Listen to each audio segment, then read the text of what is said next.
নমস্কার বন্ধুরা, কেমন আছো? আশা করি ভালো আছো। আমিও কিন্তু ভালো আছি। তো দেখো ঠাকুর বাড়ি চলে আসছি, মানে ওরাকান্দি ঠাকুর বাড়ি। তো এখানে এই যে আমরা এখন হাঁটতেছি, হাঁটতে হাঁটতে যাইতেছি হচ্ছে হিজল গাছতলা, যেখানে হরিচাঁদ ঠাকুররা গরু চড়ানোর পরে বসতো, বা যেখানে গরু চড়াতো যে মাঠে, সেখানে যাইতেছি। দেখো আমরা সবাই মিলে কিন্তু যাইতেছি। এই ভিডিওটা ছিল অনেক দিন আগের, তো ব্যস্ততার কারণে তোমাদের ভিডিওটা শেয়ার করা হয়নি, তো আমার কাছে ছিল। তো এই দেখো চারপাশে কত সুন্দর মাঠ, প্রচুর ধান লাগিয়েছে এখানে। মাঠগুলো দেখতে খুবই সুন্দর লাগছে। তো অবশেষে আমরা হাঁটতে হাঁটতে আস্তে আস্তে করে চলে আসলাম সেই হিজল গাছের কাছে।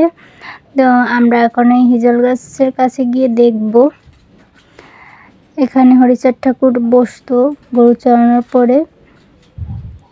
তার ছোটোবেলার কিছু স্মৃতি ধরে রেখেছে এখানকার মানুষেরা।